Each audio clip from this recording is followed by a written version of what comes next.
The Philippine sun rose heavy that morning, pressing its heat down like an iron hand. By April 1942, the jungles of Bataan were not green with life, but grey with exhaustion. For months, American and Filipino troops had fought desperately, holding a crumbling line against overwhelming Japanese forces. Their bodies were thin, their ammunition nearly gone, their hopes tethered only to the presence of the women who moved silently among them. They were nurses, 68 in all, who had chosen not to flee, but to stay behind and tend the wounded in a war that was already lost. Lieutenant Margaret Nash knelt by the side of a soldier whose fever burned hotter than the tropical sun outside. She had no morphine left, no antibiotics, only a cloth soaked in tepid water, and the quiet sound of her voice murmuring comfort. Around her, other nurses bent over stretchers fashioned from bamboo poles, carrying men with malaria, dysentery, and bullet wounds that oozed without bandages to cover them. They had been called the Angels of Bataan, but their halos were sweat-stained kerchiefs tied back over unwashed hair, their wings nothing more than hands raw from constant work. Food had disappeared weeks ago. Rice rations shrank until they amounted to a handful, shared between 2 or 3 mouths. Vitamins became myth. Salt, sugar, and coffee no longer existed. Nurses recorded their patients' conditions in scraps of paper torn from ledgers, smuggling the records into the hems of their clothing, in the hope that someday someone would know these men had lived, had suffered, and had not been abandoned without witness. When the order to surrender came on April 9th, it arrived with silence rather than gunfire. Soldiers dropped their weapons, their eyes hollow. The nurses looked up from their patients and felt the same silence seep into their veins. What would surrender mean for them? Propaganda had whispered horrors, that Japanese soldiers would show no mercy, that women would face humiliation worse than death. They gathered their wounded, tried to move as many as possible toward the docks where barges could ferry them to Corregidor. Every decision was agony. Who was strong enough to travel? Who would be left behind? The choices haunted them before the first step was taken. Corregidor offered only temporary shelter. Its Malinta tunnel carved into the rock served as a hospital, a labyrinth where electric lights hummed and the air smelled of ether, sweat, and dust. Inside, nurses stitched wounds, set bones, drained abscesses, and delivered babies on wooden tables. Shells pounded the island above, and dust rained down with every hit. Sleep came in bursts of 7 minutes, stolen at a time, but still the women moved, their bodies aching, their spirits iron. But Corregidor too would fall. By May 6th, the last bastion of American defense collapsed. The order to surrender came again, and this time there was nowhere to run. When Japanese troops entered the tunnels, rifles slung casually, eyes hard, the nurses stood in their white uniforms, rigid, trying to appear unafraid. They were marched out of Malinta Tunnel into blinding daylight. The Japanese counted them, writing their names in lists. Evelyn Hart remembered the feel of her name spoken in a language not her own, reduced to a line of ink on paper. They were prisoners now, though they did not yet understand what that meant. Loaded onto trucks, the nurses were driven through the streets of Manila. Filipino civilians watched from the shadows, some with pity in their eyes, some too afraid to show emotion at all. Children ran alongside until guards shouted them back. Occasionally, a villager risked dropping a banana or a handful of cassava into the road, a gesture of defiance disguised as accident. Hunger taught the women to notice every scrap, every mercy. Their destination was Santo Tomas University, its grand Spanish-style walls crowned now with barbed wire. Once a place of learning, it had been transformed into an internment camp, a world of overcrowded barracks, curfews, and rations that mocked the very idea of nourishment. Life in Santo Tomas was a lesson in deprivation. Privacy evaporated. Rows of cots or mats filled every hall. Curtains of blankets became the only barrier. Meals were a ladle of watery rice or a spoonful of boiled greens. The nurses' bodies shrank, their periods stopped, their gums bled. Yet they fought to maintain dignity. They washed their uniforms until they turned to rags, patched them until the patches had patches. They sang hymns in thin voices, recited recipes as if memory itself could fill empty stomachs, and delivered babies with trembling hands but steady eyes. The Japanese guards were contradictions. Some were cruel, striking prisoners without cause, dragging them into yards for punishment. Others looked away when women smuggled scraps of food to children, or even left iodine or soap behind without comment. The propaganda that had painted them as beasts crumbled in the face of reality. They were human, sometimes brutal, sometimes merciful, but always unpredictable. The nurses clung to identity as their strongest weapon. They were not just women. They were not just prisoners. They were nurses. They claimed the infirmary as theirs, a corner of the camp transformed into a shadow of a hospital. With almost nothing, they created medicine. Papaya seeds became poultices, guava leaves became teas, bamboo sticks became splints. Improvisation replaced textbooks, but the intent was unchanged: to heal, to comfort, to bear witness. And in the midst of despair, there were moments that defied it. A baby's first cry echoing through a barracks, a guard bringing an extra ladle of rice to a mother, embarrassed but unable to ignore her hunger. A letter smuggled across oceans, words scrawled by parents in Ohio or Kansas, telling their gators that they were not forgotten. These moments became sustenance as vital as food. But captivity was no static misery. In late 1942, orders came again. Transfer. The nurses were told to pack what they could not replace. For Evelyn, that meant a small tin cup, a strip of cloth with names sewn inside, and her hidden diary. Ruth Delgado asked her, "What do you mean by things you can't replace?" Evelyn answered simply, "Names." They were herded into trucks again, bound this time for Los Baños, a camp more isolated, more suffocating, surrounded by rice paddies and jungle. The ride was long, the heat unrelenting, the air heavy with smoke and fear. Yet as the trucks jolted along the rutted roads, Filipino villagers once again risked everything to drop bananas or onions along the way. Small mercies scattered like seeds, reminders that the world outside had not forgotten them. At Los Baños, the cruelty of starvation would deepen, and the nurse's ordeal would enter its darkest chapter. Yet already, in Santo Tomas, they had shown the truth of their strength, that captivity could not strip away compassion, that even when everything else was taken, they could cling to the simple fact of who they were. And though they did not know it yet, their survival would depend not only on their own resolve, but on the courage of strangers moving in the jungle beyond the wire. By the way, if stories like this move you, remember we bring new ones every day. Subscribe, stay with us to the end, because what happened next at Los Baños is something most Americans have never heard, and it will change the way you see survival in war. The transfer to Los Baños was not simply a change of camp. It was a descent into deeper hunger, harsher conditions, and the kind of exhaustion that ate away at both body and spirit. By the time the nurses arrived, the camp already held thousands of civilians, missionaries, businessmen, families caught in the wrong place when the war began. Barbed wire encircled them all, and guards watched from wooden towers that seemed to lean like bones against the Philippine sky. The barracks at Los Baños were long, low wooden buildings with tin roofs that trapped the sun's heat until it shimmered in the air.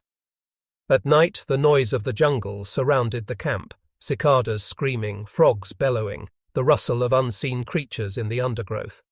The air smelled of mud, sweat, and cooking rice when there was rice to cook. Water came from pumps that often broke down. The camp itself was laid out with military precision, but the lives within were held together by improvisation and will. For the nurses, life fell into a rhythm of scarcity. Roll call at dawn, a thin ladle of rice gruel at noon, curfew at dusk. The food rations were barely enough to keep anyone alive, 500 calories a day at most. Rice mixed with water until it resembled soup, Papaya leaves boiled into something bitter and green, the occasional fish head floating in a pot. Hunger became a constant companion, an ache that never left, a gnawing that measured every hour. The women's bodies shrank. Cheeks hollowed, eyes sank deep, legs turned to sticks. Their hair thinned, their gums bled, their teeth loosened. Malnutrition became a shared language. They tied strips of cloth around their arms and waists, tightening them each week to mark how much they had lost. Some joked grimly that they could diagnose beriberi or scurvy just by looking at one another. And yet, even in hunger, the work did not stop. The infirmary was little more than a corner of a barracks, but the nurses claimed it as their domain. They treated malaria with quinine when they had it, and when they didn't, with rest and prayers. They treated dysentery with boiled water and the careful rationing of charcoal. They made splints from bamboo, bandages from torn sheets, and antiseptic from papaya seeds crushed into pulp. Every scrap became medicine. Patients filled every space. Children wasted to bones, their bellies swollen from hunger. Men too weak to rise from mats. Women collapsing at roll call, carried inside by fellow prisoners. The nurses' hands shook from their own weakness, but they still carried trays of water, still leaned over to wipe fevered brows. Even in the darkest moments, they insisted on being nurses. Filipinos outside the camp risked everything to help. Smugglers slipped bananas or eggs past the guards. Children tossed balls too close to the wire, hiding notes inside. Women carried baskets of laundry with secret compartments holding onions or papayas. At night, guerrillas whispered news through the fence, rumors of battles, of Americans returning, of hope moving closer. Each act of defiance was a reminder. They were not forgotten. The guards were as unpredictable as weather. Some enforced rules with violence. A nurse caught with an extra scoop of rice was beaten in front of everyone. Another, accused of stepping too close to the fence, was forced to kneel in the sun for hours until she fainted. But others looked away, silent witnesses who neither helped nor harmed. A few, on rare occasions, slipped a cigarette or a piece of soap to a prisoner without explanation. The nurses learned to live in the contradictions, cruelty and kindness, brutality and mercy, all side by side. Life at Los Baños was not only measured by suffering. Somehow, life persisted. Babies were born in captivity. One night, under the flickering glow of a single kerosene lamp, Evelyn Hart crouched over a woman screaming through labor. With no anesthesia, no sterile instruments, nothing but boiled water and trembling hands, she delivered a child. When the newborn cried, the sound rang through the barracks like a bell, a sound so alive that prisoners in nearby huts stopped what they were doing to listen. Even the guards, standing at the door, shifted uncomfortably before one returned with an extra ladle of rice for the mother. Death, too, was never far away. Malaria and dysentery claimed lives almost daily. When someone died, they were wrapped in blankets and carried beyond the wire to shallow graves dug in the earth. The nurses attended every burial, whispering prayers, holding hands, refusing to let the dead vanish without dignity. Even in starvation, they gave respect. The rains came, turning the camp into a swamp. Barracks flooded, mats floated on muddy water, mosquitoes bred in swarms. Sores broke out on skin, ulcers that refused to heal. The nurses worked with whatever they had. Ashes for disinfectant, rags for dressings, hope for medicine. At night they huddled together, their bodies trembling not only from fever but from insult. Someday guards would vanish and the wire would fall. Someday chocolate would melt in their hands, soap would lather white, and silence would mean freedom instead of fear. And as February 1945 approached, the sounds of distant artillery rolled faintly through the hills. Too far to be certain, but close enough to make hearts quicken. The war was moving, and it was moving toward Los Baños. By early 1945, Los Baños was a place of shadows. The women who had once stood strong and tall in crisp white uniforms were reduced to frail outlines of themselves. The average prisoner weighed less than 100 pounds. Nurses who had once bent easily to lift wounded men now staggered carrying water buckets. Each step was an effort. Each day survived a small miracle. Starvation was the camp's ruler. The rations had been cut so low that some prisoners whispered they were being starved on purpose, to weaken them so they could not rise in rebellion, or so that when the time came to leave, they would simply collapse and die. Rice, watery and bitter, was ladled out in bowls that seemed to shrink daily. Sometimes papaya leaves appeared, boiled into a green liquid too bitter to swallow without gagging. Meat was unheard of, sugar a memory. The prisoners' gums bled, their teeth loosened, their bones ached with scurvy and beriberi. Women lost their hair, men their strength. Children cried quietly, too weak for sound.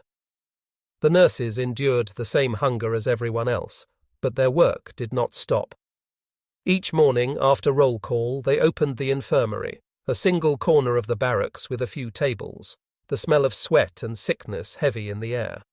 Patients filled it daily. Dysentery thinned men until they were only bones. Malaria shook bodies with fevers that never broke. Tropical ulcers gaped open, flies buzzing at the edges. With no medicine left, the nurses improvised. Ashes to clean, pounds, bamboo for splints, papaya seeds crushed into poultices, leaves brewed into bitter teas. They knew it wasn't enough, but it was something. The guards watched everything. Some barked orders, striking prisoners who moved too slowly. Others simply stared, expressionless, their eyes unreadable. Occasionally a guard would slip a prisoner a cigarette or leave iodine on a table without explanation. The women never knew what to expect: kindness or cruelty, mercy or punishment. They lived balanced on a knife's edge, never knowing which way the blade would fall. In those months, time lost its meaning. Days blurred into weeks, weeks into months.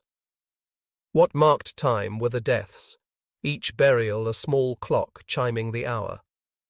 Prisoners were wrapped in blankets and carried beyond the wire to shallow graves, dug quickly, covered with dirt before the jungle reclaimed them. The nurses went to every burial, whispering prayers, holding hands, reminding the dead they had not been forgotten. And yet, life continued too. Babies were born inside Los Baños. Every cry was a miracle, proof that even in the cruelest conditions, life insisted on finding a way.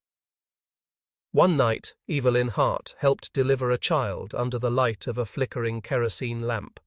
The mother was too weak to scream, her voice only a whisper, but when the baby wailed, the sound filled the barracks like a hymn. Even the guards, standing in the doorway, looked unsettled. One returned later with 2 ladles of rice. No words, just rice. Hope arrived in whispers. Rumors of MacArthur's return. Whispers that the Americans were on Luzon, moving closer. Some said paratroopers would come.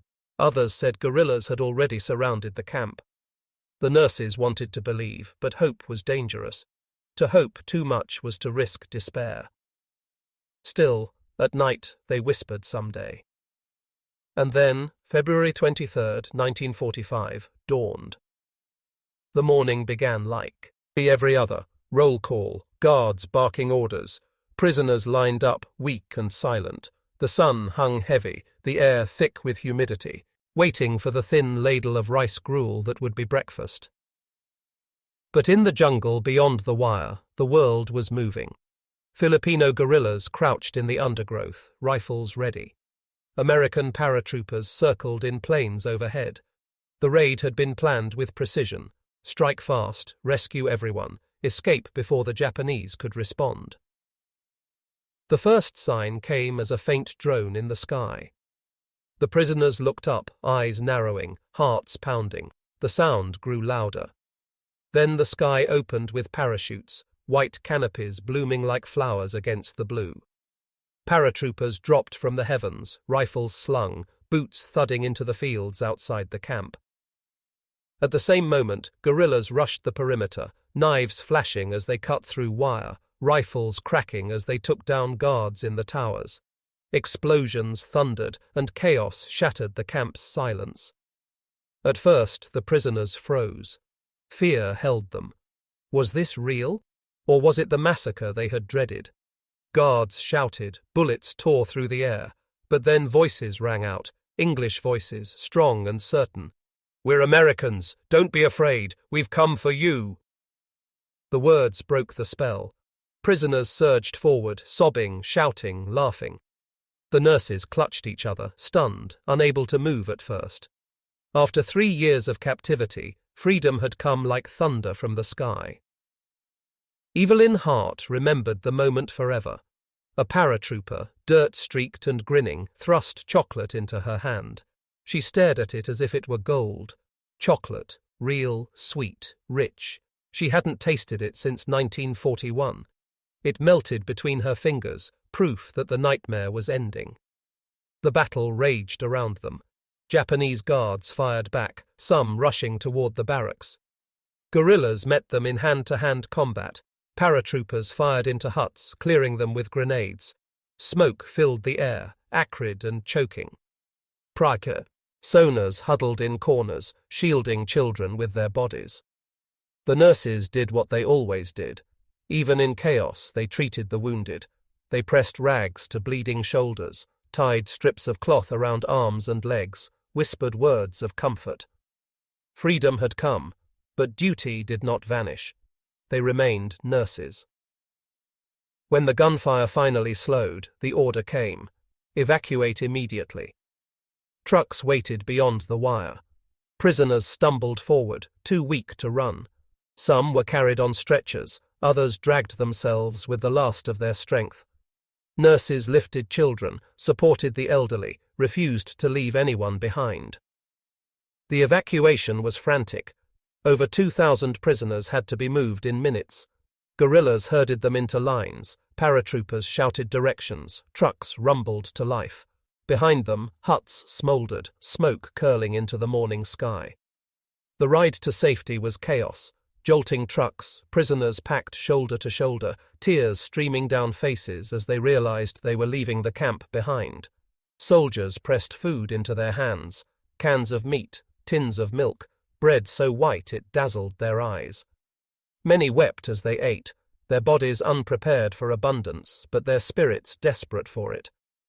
Nurses chewed slowly, tears mixing with laughter.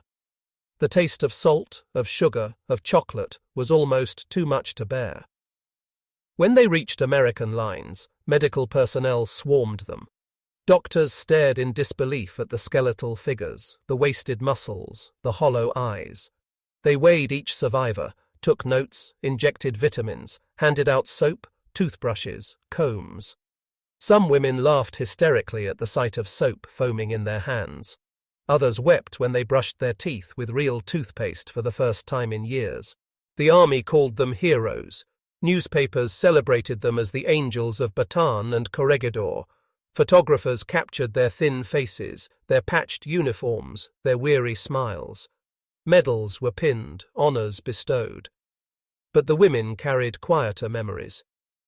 They remembered the taste of watery rice, the smell of sickness in the barracks, the cries of babies born in captivity. They remembered graves dug in shallow soil, prayers whispered over bodies wrapped in blankets. They remembered singing recipes at night, teaching children in whispers, holding hands through fever and despair. Evelyn Hart returned to Ohio in late 1945. She walked off the ship gaunt, her health fragile, but her head high. Her father wept when he saw her. She handed him her diary, hidden all through captivity. Inside were names, the names of the sick, the dying, the saved. "So no one is forgotten," she told him. Other nurses scattered across America. Some returned to hospitals, their hands as steady as ever. Some married and raised families, their children never knowing how hunger had hollowed their mothers' eyes. Some struggled with nightmares for decades, waking at night to the echo of boots, the growl of guards, the taste of rice gruel in their mouths. Captivity lingered in their bones long after freedom. Yet together their story endured. They had been women caught in a war that tried to erase them. They endured. They had been prisoners of an empire that sought to strip them of dignity. They endured. They had been healers in a place without medicine, givers of hope in a place designed for despair, and they endured. History records battles in numbers, divisions, casualties, dates. But the story of these nurses is not numbers. It is hands steady in fever, hymns whispered in darkness, chocolate melting in a starving woman's palm, names stitched secretly into a pillow hem so they would not be lost. That is their legacy. Not cruelty, not captivity, not even liberation, but endurance. They never stopped being nurses. Even when stripped of everything else, that identity was theirs. It was the only freedom their captors could never take. Years later, when asked what sustained her, Evelyn answered softly, "We never stopped being nurses. That was our resistance. That was our survival."